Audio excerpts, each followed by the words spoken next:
Hello, everybody. Thank you for joining us at another episode of Arthur's Roundtable. Super grateful for everybody that's paying attention and sharing. Appreciate you doing that. And thank you for being here today. And thank you, Peter. Peter McLaughlin is with us today. For the record, we don't know each other. We just had a nice little chat, but we're super interested in hearing what he has to say today and looking forward to this conversation. So, Peter, again, thank you for being here. And let's start at the beginning, if it's okay with you. Sure. Thanks for the invitation. And I guess where I'll start is when my life took a major turn. So this was in the immediate wake of 9/11. At the time of 9/11, I was working on Wall Street and we had moved from Westchester County to a town in Connecticut. And I had wanted to be a volunteer firefighter. And our kids just got to an age where my wife said, "This is the time, this is the place when you can do it." And so I went and volunteered. One of the first things they have you do is take an extensive physical. I did the physical. I remember the doctor saying to me, "Wow, you're in really good shape for your age," which at the time was 41. "Come back and give blood." Came back and gave blood. Alarm bells went off. And when I finally got in touch with somebody at the doctor's office, I could tell they were kind of nervous. They were uptight. And they basically said, "We think that you have both Lyme disease and a rare form of leukemia." And I immediately went into this denial. That's ridiculous. Let's do it again. Did the test again, came up with the same result. When I asked them how long I had to live, they said maybe 10 years. This was 23 years ago. And I went to see a hematologist oncologist and they said, "We don't know what causes this and we don't know how to cure it." And I realized at that moment I was going to have to figure this out on my own. I had a security guard business in Westchester County, and I just kind of put that on autopilot. In other words, I only did the bare minimum. I sent out the invoices and I did the payroll. If something huge came up, I would have to deal with that. But otherwise, I would spend day after day on the internet researching. And as I did this, I went more from the purely physical cause and effect regarding leukemia into the power the mind has over the body. And over the period of about 3 years, different events occurred that in one moment, everything crystallized. And I realized I need to be trained as a hypnotist. I need to be trained in how to control my subconscious mind to extend my lifespan. So To that's self-hypnotize at that point? yes and. So I didn't know it, but when I went to get trained, which happened to be a school that was started by a guy who used to be a paramedic. At the time, I was identifying with being a first Yeah, responder. totally. Yeah. And the emphasis of this particular school was the adjunctive uses of hypnotherapy in medicine. Hmm. And I thought, well, this is the perfect place for me. And part of the training was we picked one of the instructors to be our hypnotherapist. So there was a lot of work that I did with another person, as well as doing work on my own. And this really became the foundation of how I work with people now and my view of what causes problems and how we resolve them. So I consider myself someone who focuses on two things really, which is root cause and spirituality.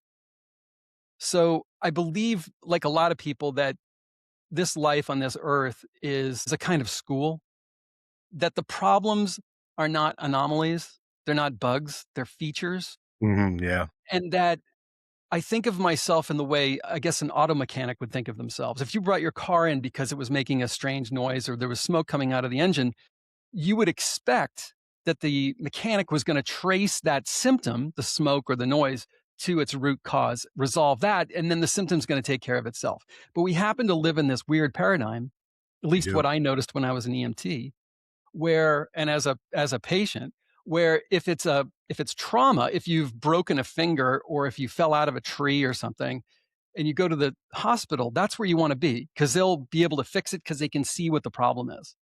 But if you go to the hospital with a chronic disease, it's a totally different ballgame. In my opinion, I'm not a doctor, don't take my advice, but they are really treating the symptoms. Like the tumor didn't cause the tumor. Something else did. So I'm really interested and focused when I work with people on whatever the issue is, on the root cause. And I do believe that there is a spiritual component to everything.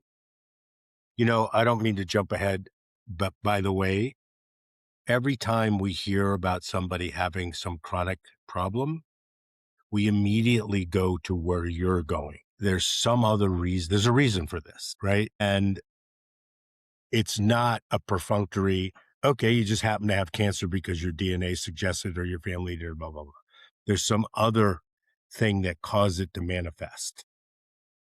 And we do some work and try to figure out what that might be, based on, you know, most of the times it's not somebody that is close to us. We're just wondering, what does that mean? Right. And it could be generational trauma. It could be, all that kind of stuff. So anyway, I just wanted to jump in there and say that, you know, we have there's some credence to that in our view. I'm saying our, Mary and I. Yeah. Yeah. Yeah, I mean, it's another way of saying everything that happens is happening for a reason. Or what you and I were talking about before, you were using the phrase the universe has your back. And if that's true, which I believe it is, then everything must be happening for our betterment, for our awakening, even the painful stuff. And you and I have lived long enough to know that you learn more from the times in your life when you're struggling with something or Yeah, dealing with some kind of pain than you do when everything is perfect. totally. Yeah, Joseph, I use this all the time because I think he's brilliant, but, Joseph Campbell, life is full of sorrow, embrace it, right? It's sort of the same idea, right? It is. It's sort of the same idea. Yeah. Yeah. And it's so easy to dive into a kind of victim mindset because I believe the reason for this is that it relieves our ego of the responsibility. We can pass it off. But I think the point is for us to confront those aspects of ourselves that are wounded, that have transgressed, whatever the story may be, take responsibility for that. And in the doing of that, atone and then take a step up in some kind of cosmic spiritual ladder. And Joseph Campbell, I mean, he really is such a huge contributor to all these thoughts with his concept of the hero's journey. You know, how every one of us, everyone listening, you, me, everybody, we're all on a hero's journey. Totally. And when the hero has some kind of cataclysmic or catastrophic fall, he will do anything to avoid getting back on the proverbial horse, but eventually realizes it's the only way home. And then And brings when the he wisdom back to the village, right? Yeah, Yeah, exactly. Exactly. And I think there's even a bigger piece on that bringing the wisdom back to the village, which I believe that the quantum physicists are correct when they say there's no time. The time is an illusion created by a planet that is rotating on its own axis and is orbiting the sun. That gives us day and night and the seasons. But just outside of that, there is no time. And we can all recognize that in our own lives. We don't recognize time when we're asleep at night. We don't recognize time when we're absorbed by a novel or by a staged play or by a movie or a TV show. We don't recognize time when we're in love. We don't recognize time when we're playing a sport and we're in a flow state. And we don't recognize time when we're in a hypnotic state, which I believe is the quantum reality. And you could argue, I would, that you can enter the quantum field in a dream. You can enter the quantum field using psychedelics, in hypnosis, in deep prayer, in love. All of these ways are ways of entering the quantum field. And that the point I'm driving at is that when you heal yourself, because you're connected to everything, including your ancestral lineage, going backward, what we would call backward and forward, that everyone benefits. Because we know, for example, that pain radiates in all directions. If one person in your family has mental illness or they're an alcoholic or they have some other thing that's causing major calamities, it affects everybody in the family. everybody. You know, if not the justice system and their neighbors and their friends and the people they're in relationship with. Well, it's the same with healing. Healing also radiates in all directions. I think that's right. So let's tell us what happened. So you started taking classes, you had somebody that was working with you. So technically you were being a patient or whatever you want to call it at the same time. How did this all, what happened next? So, my belief is that most of us, if not all of us, are walking around with invisible arrows sticking out of us. And that these arrows represent old emotional wounds, traumas. And that because the mind and the body are connected, these wounds exert their influence on us. And at the most basic medical level, you could say that, all right, your autonomic nervous system, autonomic just means automatic, only has two modes. It has fight or flight, it has rest and digest. If you're chronically in the fight or flight mode, then all your body's major systems, immune system, endocrine system, reproductive system, digestive system, are, are halved because all that half of that energy is being sent to your muscles so you can run or fight. But that system, that fight or flight system, is set up for a lion attacking you, or having somebody from the neighboring tribe coming up over the hill with a tomahawk or with a shotgun.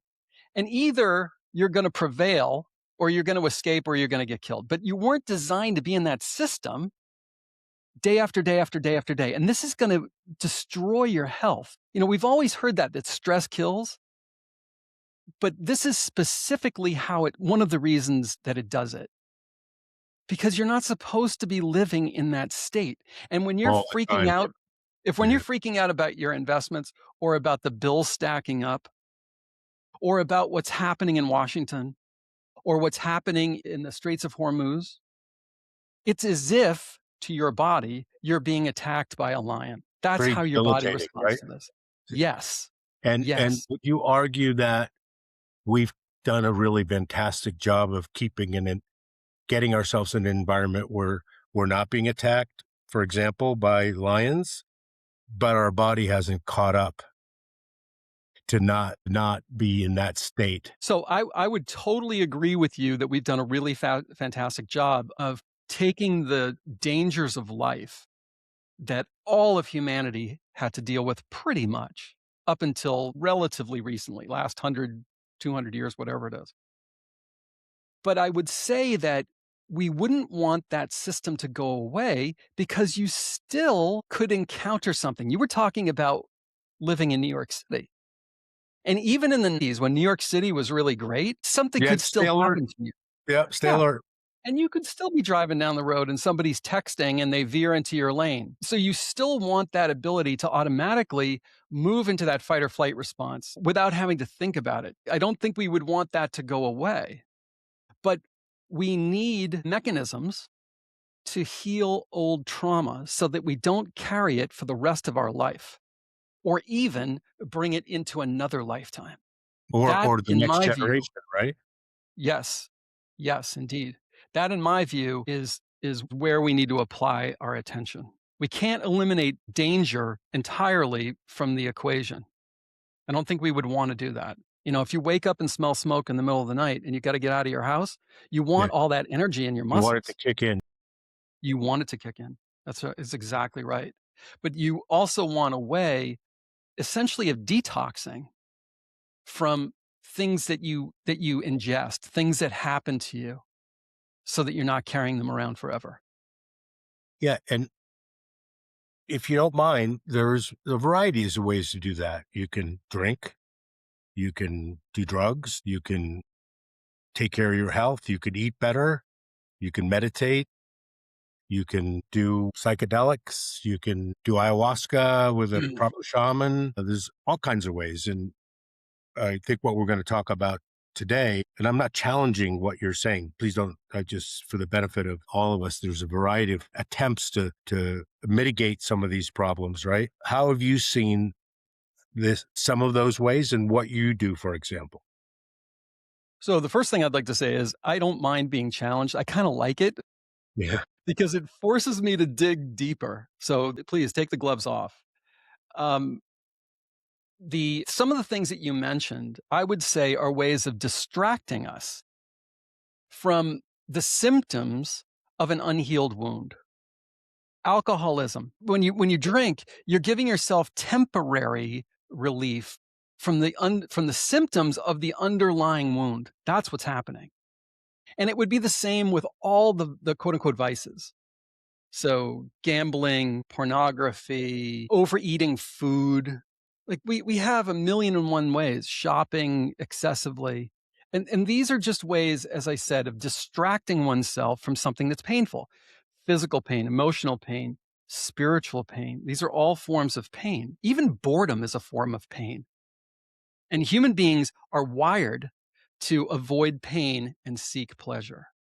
Now, Other mechanisms that you mentioned do have the capability, it's not a guarantee, but they've got the capability of resolving old things, like ayahuasca and other kinds of psychedelic drugs have that ability.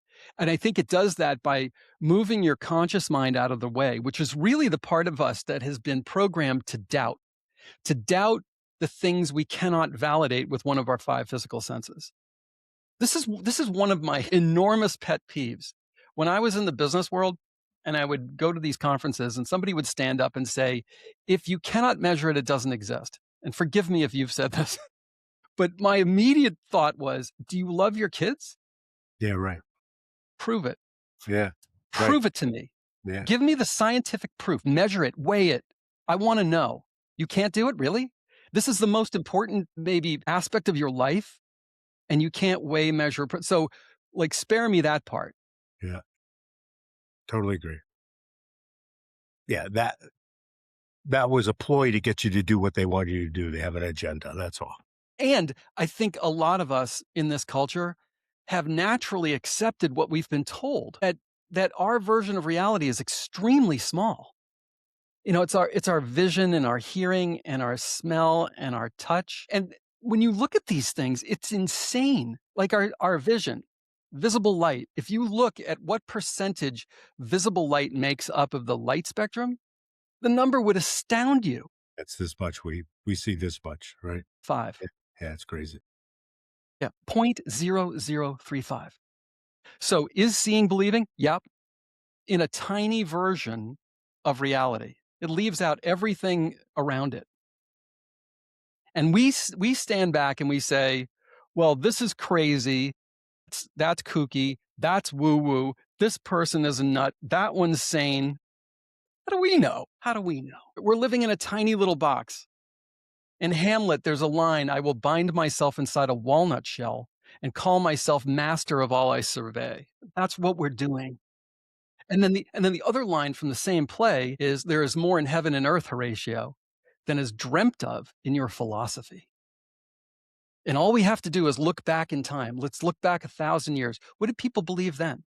What was their understanding of the natural world, of The only science? way they could explain it were multiple gods.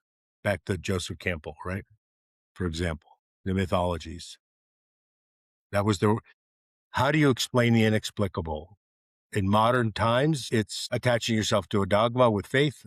And so let's go with that, right? So there's multiple ways of dealing with the inexplicable. Yep. And where I'm going with this is that there is another version of reality.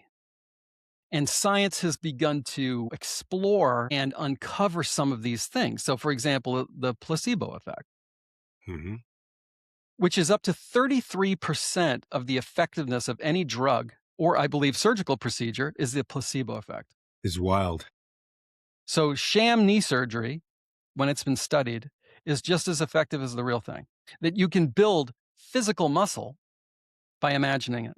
That the uncertainty principle, a particle that is being observed by a human being behaves differently than a particle that is not observed. Not being observed. Yeah, that's quantum.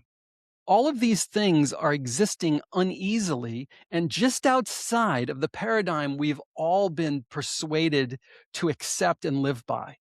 And we even in our language use things like, it's only the placebo effect. Mhm. When viewed through a different prism, you would say, my God, this is unbelievable. We should be using this with everyone. This is a miracle of power. So part of that reason is because people perceive it based on what they've learned as too woo-woo to be real, right? So people Which is dismiss, basically like saying you are a heretic to our religion that we're going to call scientism, right, and we're going to excommunicate you from the tribe. And the worst thing you can do to a person is to ostracize them, is to banish them.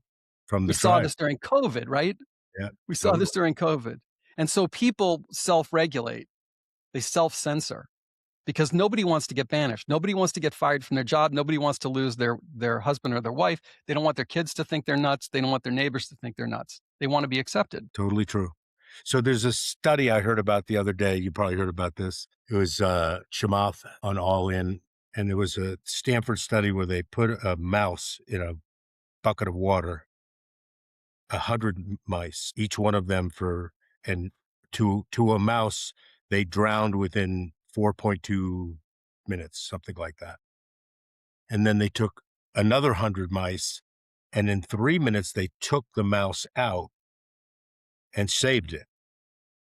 And then they put all of them back in after that, and they stayed alive for 60 minutes because the mouse believed it could survive after it came out the first time.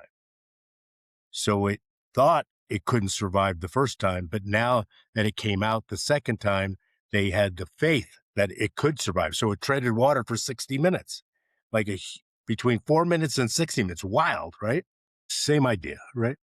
Stuff that we don't know. Stuff that we don't know. Yeah. Yeah. So healing these old wounds for me involves a person's deeper wisdom, the access that they have to their deeper wisdom. And again, in our culture, we have sayings like if you're having a big important decision to make and you don't know what to do, people will say to you, what does your heart tell you? What does your gut tell you? What does your intuition tell you? Or sleep on it, which means allow your conscious mind to become unconscious because magic can occur while you're asleep and you can wake with the perfect solution to your problem. It happens all the time.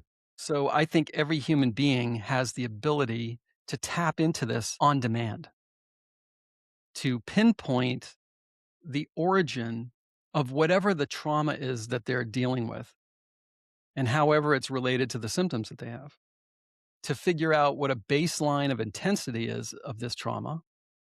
And then once it's been worked on, to go back to it and see, did I move the needle? Do I still need to work on this thing or have I resolved it? So I'm super interested in learning how you did that for your problem. But just to be clear, when you got diagnosed with leukemia and Lyme's disease, you had no symptoms. Not that I was aware of at the time. The Yeah. only thing I noticed after the fact was my knees had been aching. And I think that that was part of the Lyme disease. And I just assumed I'm getting older. This must be part of getting older. This is another myth that we have in our culture. So just to be clear, I've done a number of plant-based experiences and it's resolved lots of things. Plenty more work to do, I'm sure. But the way you just explained identifying the trauma, doing whatever you have to do to resolve it and go back and see if it needs further resolution. Can you help us understand how that works in the context of how you view addressing these traumas? Sure. So your body is clearly a feedback mechanism. If I ask you how you're doing today and you answer me honestly and you say, I'm not doing that great, the reason you know that is because of how you feel, right? And you might describe it as my heart feels heavy, or I have a I have I feel like I'm wearing a wet wool cloak over my shoulders. I feel dragged down. Dragging a I feel bag like of bricks. there's Yeah. Yeah, exactly. And it's the same with the other side of the equation. Your body is always communicating to you in every single moment. Every time you put something to your mouth, it's got an opinion about it. And I guarantee you, if it's an organic apple, it's going to be saying yes. And if it's artificial sweetener, it's going to be saying no. And there's something called, you've probably heard of this, kinesiology or muscle testing, where different practitioners, typically chiropractors, some naturopaths use this, where you can get a yes or no answer from the body based on any question you ask. I had a naturopath that would do an exam by testing my muscle at the same time she would point at different systems in my body. So she pointed at a system in the body like the thyroid or something and the muscle went weak. She knows, okay, the thyroid needs help. So I've kind of taken that same concept of the body's wisdom and muscle testing, and I just have my clients use a pendulum. So a pendulum is just an amplifier of what the body is already telling you. Does that make sense? Yeah, totally. So I have the client hold the pendulum. I don't hold it. And we calibrate it. So for them, the pendulum's going to move in a particular direction for yes and a different direction for no. It might be a clockwise motion. Like for me, it's clockwise for yes, counterclockwise for no, and then back and forth for maybe. Once we've got that, we now have the client ask a question in their mind they already know the answer to, like, am I 823 feet tall? We want to make sure they get a no. Test it, right? Yeah. Yeah, and then they can ask any question they want. And if it's we're getting accurate answers, then we can start going deeper. We can say, are the migraine headaches I get related to an old emotional trauma? Answer is going to be yes. Probably. More than likely going to be yes. Way more than likely. Okay. Is that trauma something that happened for the first time earlier in my present life? If they get a no, we know it's a past life. Hmm. If they get a yes, then we ask, is this something that happened before the age of 20? Yes. Is it something that happened before the age of 10? Yes. Is it before the age of 5? No. And we can nail down the exact age at which it happened. Did it Fascinating. happen indoors or outdoors, at home or at school, in relationship to an adult or another child? And often it awakens the client's memory of something. My God, I haven't thought about that in decades. And then we can assess, we can get a baseline of intensity of that trauma. Yeah, I was called up in front of the class in the second grade. I was asked to solve a math problem. I couldn't do it. And all the kids laughed, and the teacher just sat there looking at me. And so now this person either, let's say, has migraine headaches, or they can't speak in public without feeling tremendous anxiety. Well, there's your root cause right there in this hypothetical example. Yes. So now we would know, because the subconscious mind doesn't recognize time, which is the quantum reality, it's only the conscious mind that recognizes time, that we have to essentially upgrade the software in the subconscious mind so that it no longer views that event as a clear and present danger, like a tiger or a lion is attacking, but rather it has been healed or neutralized, so that if the subconscious lands on that event during one of your 60,000 thoughts during the day, you're only aware of 5% of them, that it won't put you into a fight or flight response. It will allow you to remain calm and neutral. Same as if you walk up on up on a stage and you're standing behind a lectern or you've got a microphone in your hands. If that initial It pulls back that event that caused the trauma. It neutralizes it. I'm exactly, making up exactly. words, but you get Yeah, yeah, right. yeah, yeah, exactly. Because I think what's happening in our mind when we get triggered is that part of the mind, the subconscious, is saying, based on something in the environment, it could be the tone of someone's voice, it could be a color, it could be a smell, it could be a host of things. The subconscious is going to associate that phenomenon with the shit, it's happening again. We need to put you into a fight or flight response. And when the initial, we call it an initial sensitizing event, has been healed or neutralized, the subconscious is able to stand down in that scenario. So you've described how to reveal this, how to get to the root problem, which again, this is not about, I'm happy to have this conversation. I'm delighted. I don't want it to make about me, but we do this regularly. I don't do it. My wife does with the pendulum. And I can't tell you how effective I mean, it's beyond belief how effective it is. So I'm with you. Do you tactically go to that core problem and either neutralize it, eliminate it, whatever approach is to cause it to not put you in a state of anxiety or whatever is caused by the trigger? There are several different methods, and there are some principles that one must follow. So, one of the tools that I love because it's so fast is something called havening. Havening is kind of like EMDR, which is the rapid eye movement. I don't know if you're Yeah, familiar with that, but it's yeah, a yeah. way that a lot of conventional therapists are starting to use to neutralize an old trauma because the eyes are connected to the brain. Havening does the same thing. It's basically like, and there are different ways of doing that, but I have clients tap their thighs and blink their eyes at the same time as fast as they can. But before I do that, I'll have them close their eyes and I'll have them associate themselves with the trauma and explain to me what they are recognizing about the situation. So it may be that they're seeing a scene in their mind's eye, and I want to know what that is and how Mm. they're seeing it. Are you seeing it first person, like you're in your younger body? Or are you third person and you're seeing it from a distance? If third person, who's the third person? Is it you at your present age? Is it you at a younger age? And essentially tell me everything that's going on, including how does your body feel? And what people will usually say is, I can feel my heart beating faster, Mm. or my heart is heavy, or I can feel kind of nauseous in my stomach, or I feel a pain in the back of my head, or I feel my muscles getting tense. I can feel myself sweating, fluttery, whatever. And then we do 3 iterations, which are 30 seconds each of the havening, the tapping and blinking. Mm. After each iteration, I'm asking them, what's going on now? What's happening now? And generally what's happening is that scene is getting transformed. You could imagine this as the software being rewritten in their deeper subconscious mind. I also have recognized that when someone is doing this, they are entering a hypnotic state.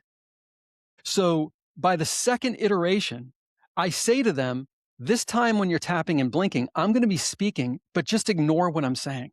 Just focus on the tapping and blinking. So while they're tapping and blinking, I'm delivering hypnotic suggestions Mm. that are going directly into their subconscious mind based upon their unique and special circumstance. Now, we can also, depending on the person and depending on the scenario, convert or shift from havening into a hypnotic regression. So shamans have been saying for hundreds, if not thousands of years, that part of shamanism is to go back in time to rescue lost and wounded parts of you. I think modern language would be something like inner child is a Yeah. lost and wounded part of you, Yeah, totally. Yeah. right? Going back in time, we would call maybe a regression, like a hypnotic regression. And the way that I would do this, and again, it depends on the person in this scenario, but it might be, let's have your 47-year-old self now join your 8-year-old self in that classroom where you were humiliated in front of the class, and hug her, hold her tight, let her know she's not alone anymore. Let her know there's nothing wrong with her, that all kinds of people make mistakes and get nervous and can't solve problems, especially when they're children, and that this doesn't mean anything about her. And then let's call the teacher over that just sat through this and have Mhm. the 47-year-old say to the teacher, I want to know what you're thinking, sitting there watching this happening. And usually what they report is, oh my God, the teacher's embarrassed. The teacher's looking down at her shoes. Or didn't know Okay, what to do or whatever, wasn't trained enough exactly. to mitigate the Yes. problem, yeah, And yeah. now this is time to give the teacher an opportunity to atone, to make this right. So the teacher apologizes to let's say the 8-year-old and says, oh, I'm so sorry, honey. I should have said something and I didn't. And I'm so sorry because this wasn't about you. My job is to teach everybody. If somebody doesn't know something, it's kind of my fault. Yeah, your fault. So what we're in a way, we're kind of rewriting the timeline. And to the subconscious mind that has no concept of time, that rewriting is actually real. Yeah, it's interesting and So permanent. It's we kinda do like whatever code. we need to do in this scenario to heal the 8-year-old, and then we integrate the 8-year-old with the 47-year-old, but we do it with permission. 8-year-old, are you willing to fully integrate with your adult self? Adult, are you willing to have the 8-year-old integrate with you to fully integrate? And if the answers are yes, then I have them do that in a hypnotic state so they can feel it. Wild. I love it. And then after the integration happens, it's okay, the 8-year-old, you've benefited because you're getting all of the maturity, all the experience, all the wisdom, all the ability to support Now the yourself. 47-year-old, yeah. And 47-year-old is getting the wonder of life, the innocence, the creativity, the zest for living, the playfulness. And this is how, in that shamanic sense, we're rescuing lost and wounded parts of clients and reintegrating them back. We never want to cut anything out like there's something wrong with it. We want to transform it, in my view. And the only time that I've discovered when havening will not work or won't fully work is when there's shame or guilt involved. When there's shame or guilt involved, I've discovered you have to do a hypnotic regression Yeah. and you have to help the earlier version of the client release the shame or the guilt because guilt is a highway that has no exits. Guilt is a highway where the focus is placed upon the person who feels guilty, not on the person they feel they transgressed. And guilt is a place where no one benefits. The person they believe that they harm doesn't benefit. The client doesn't benefit. The client's kids don't benefit. No one benefits. No good can come from it. So Just sometimes I have to like behave like a spiritual lawyer yeah. presenting a case to the Negotiating the client. terms. Yes, exactly. Exactly. It's just Exactly. like what's the if you're going to hold somebody forever not accountable, but resentment or not resentment. But anyway, the old Buddhist, you better dig two holes, one for you and one for them, right? Yep. That's right. That's right. I conceive that a state of non forgiveness is like consigning yourself to being emotionally handcuffed to that other person. You're using up RAM. I mean, you're using up bandwidth that you could use for something else, right? Yes, that's exactly right. And there's another fact, which is if you can't forgive someone for some transgression, you will not be able to forgive yourself for something else that involves another person in another scenario. Yeah. I'm going to get this wrong, but was it Scott Peck wrote a book called The Road Less Traveled, Yeah, where M. he did Scott a Peck. bunch of this past life regression stuff? Sorry, someone's sending me a message that looks like I've got a meeting. Hang on a second. Wow, we ran over. How did that happen? Hypnosis. Yeah. All right. We're still recording, so I'm going to turn it off, but I apologize. That was super interesting. That was fantastic. I really appreciate it. Sure, sure. My pleasure. We should continue if that's okay with you. I do need to Yeah, go yeah, to this yeah, other. We had a yeah, bunch yeah, of time at the beginning beforehand, but my fault. yeah. But No super cool, worries. Peter. Yeah, really Nice to appreciate it. meet you. You too. Take care. Thanks, everybody. Bye.